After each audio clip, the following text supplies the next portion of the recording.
عندك فراغات في مقدمة الراس وشكلها مضايقك، أو تساقط شعر بس مش وراثي واستخدمتي منتجات تساقط قد كده، الشعر بيظهر وأول لما بتوقفيها بيقع والفراغات بترجع تاني وأسوأ من الأول.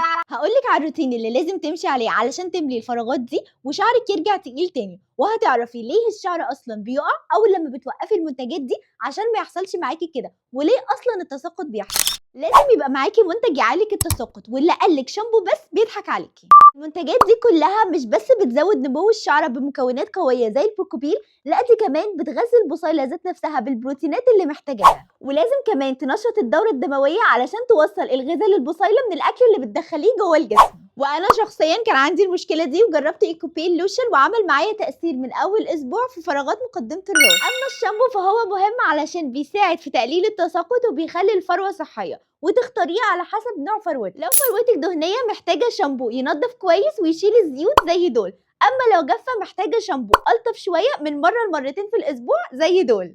بس خلي بالك عشان محدش يضحك عليكي، الشامبو شغله على الفروه بس مش البصيله نفسها، يعني هو بيساعد منتج التساقط لكن مش بيعالج التساقط. اما البلسم فبرضه حسب نوع شعرك وفروتك، لو فروتك جافه محتاجه بلسم يغذي الفروه والشعره من غير ما يسد المسام ويعمل قشره زي كابكسيل. لو فروتك دهنيه محتاجه بلسم خفيف عشان ما يسدش المسام ويعمل قشره. هتقولي او هتقولي لي اول لما بوقف منتج التساقط الفراغات بترجع زي الاول واسوأ كمان. هقولك يا اما وقفت العلاج فجاه بعد ما كنت بتاخده مرتين في اليوم صبح وليل على فروه منديه بمساج خفيف. المفروض اول لما الشعر يظهر وتاخد النتيجه اللي انت عايزها توقفه بالتدريج، بعد كده لمده اسبوع تستخدمه مره واحده بس في اليوم، والاسبوع اللي بعده يوم ويوم لا، وهكذا.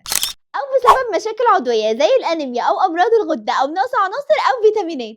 طب ليه فجأة الفراغات بتبان؟ في نوع من أنواع القلق، الناس بتفضل تنتف في شعرها طول ما هي قاعدة، وفي أنواع تسريحات بتشد الشعر جدا فبتخليه يقع.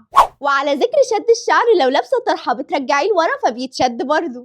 أو نقص عناصر وأنيميا أو مشاكل عضوية أو حمل، أو منتجات تجميلية عملت التساقط ده زي شامبوهات مجهولة المصدر. اكتبي لي بقى في الكومنت استخدمتي انهي نوع من لوشنات التساقط وعمل معاكي ايه، وامشي على الروتين اللي قلتلك عليه هتلاقي فرق كبير جدا زي ما حصل معايا. ما تنسيش السبسكرايب وتفعلي الجرس عشان توصلك كل الفيديوهات الجديدة. اشوفكم الفيديو الجاي.